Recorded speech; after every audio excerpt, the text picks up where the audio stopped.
This March, we are celebrating Women's Month, and to talk about the common health issues among women, we have medical oncologist Dr. Nessie Huat. Good morning, Doc. Thank you for joining us. Good morning. Kamusta po? Okay naman, Doc. Let's start off, Doc. What are the common health issues that affect women? Of course, the most common yung sa breast cancer, ovarian, tsaka endometrial. So sa mga matres. Common din ngayon yung lung cancer at tsaka thyroid CA. You have a data po there, Doc, kung ilan po ngayong taon na to yung women affected with the illnesses that you have mentioned? Actually, I don't have data, but these are the top 5 common highest cancer in women. Yun, It is based on our Globocan. Yeah, and Doc, what's confusing pa for others is they don't usually, yung mga women, they don't really go for checkups until may nararamdaman na daw silang mga, for example, let's take a breast cancer. They don't go for checkups until may nararamdaman na sila. So, I think there's this fear that pag na-diagnose ka early on, baka wala na silang chance. But I believe, Doc, may mga advancements na in the side, in this, we're talking about breast cancer. Yes, so syempre, alam mo, pag na-diagnose ka ng may cancer, stigma yun eh. That's right. Saka yung takot na malaman mo na may bukol ka or something. But I think the best is to early diagnosis.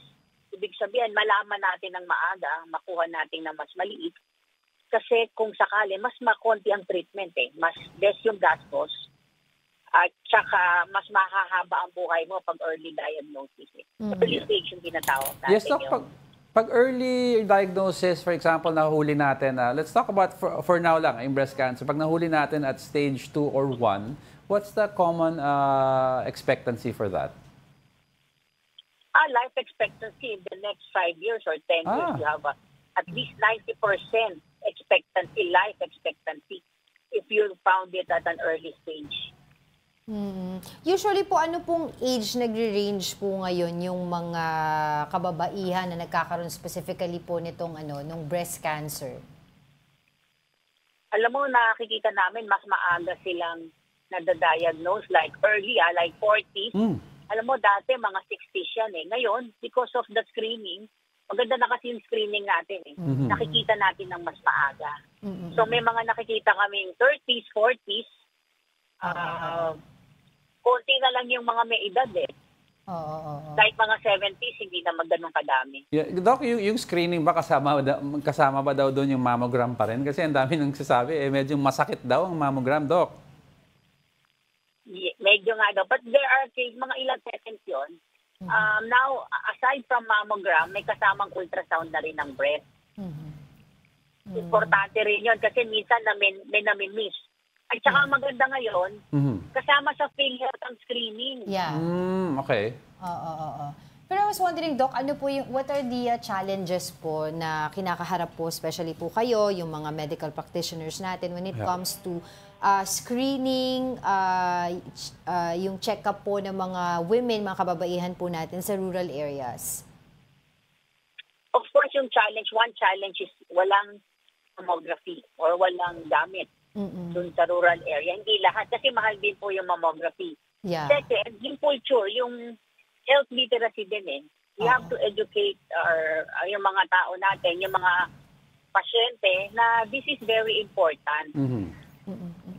At saka third, financial, di ba? Medyo magastos din.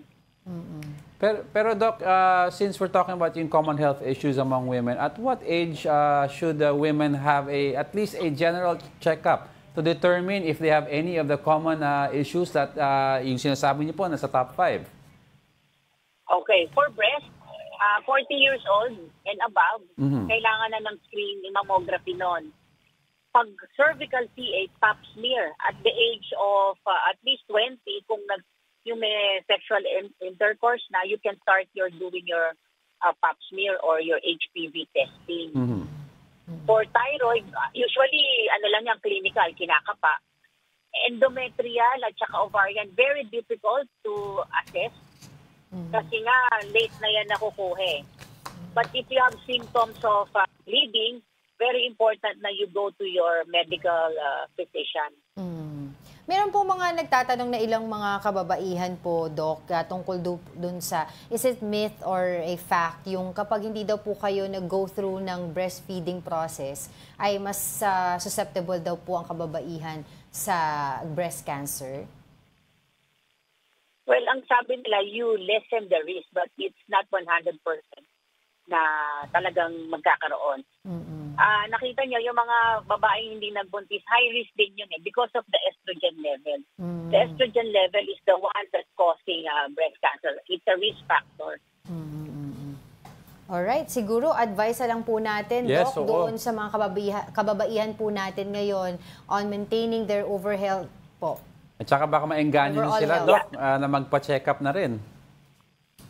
Okay, sige. So sa mga kababaihan, so March is the cancer month at saka Women's Month ang March. Yes po. Yes, that's So I right. would suggest, mas maganda na tayo. Yes, Doc. Merong mga guidelines, kailangan magpamammogram at the age of 40, pap smear if you have early sexual intercourse, at saka at the age of 20 or 21, you start your pap smear.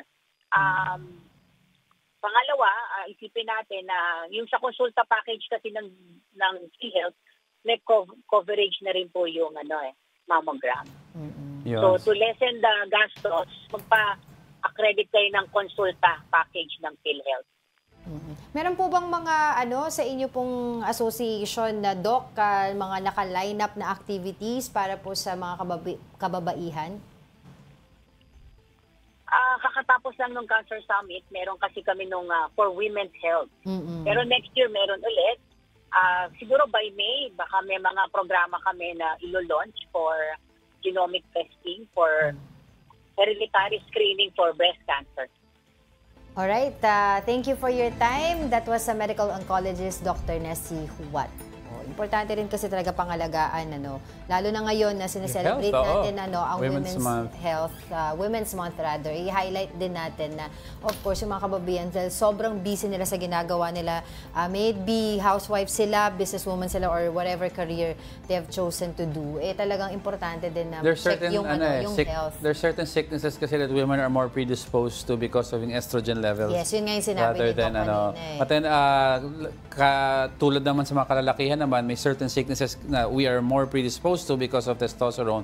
So it's best that at certain ages na binanggit ni Doc, magpa-check ka na. Executive Wala namang check-up masama na. mag-check naman kung if you are part of that age bracket or that risk factor. Aside from breast cancer, isa pa daw nakikita din nila na tumataas ngayon among women are ang depression, ang mental illness.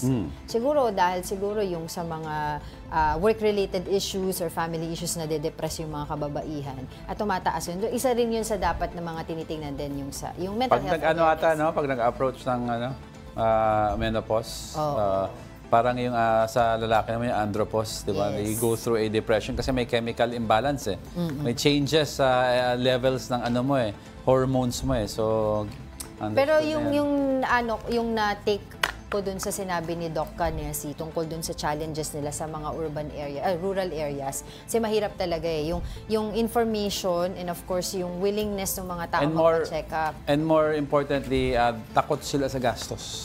It's for them, ano yung sinasabi mo sa far-flung areas, kung wala kang finances for transport pa lang, tsaka kunyari malayo pupuntahan mo for a specific check-up, ta-transport ka, tapos hindi mo pwedeng balikan, wala ka rin pera pang stay, tsaka pang check-up, nag-ano na lang sila, umaayaw na lang sila. So, but now, sabi ni Doc, there are PhilHealth packages that you can take a look at na baka it will really help and lessen the impact of yung gastos mo.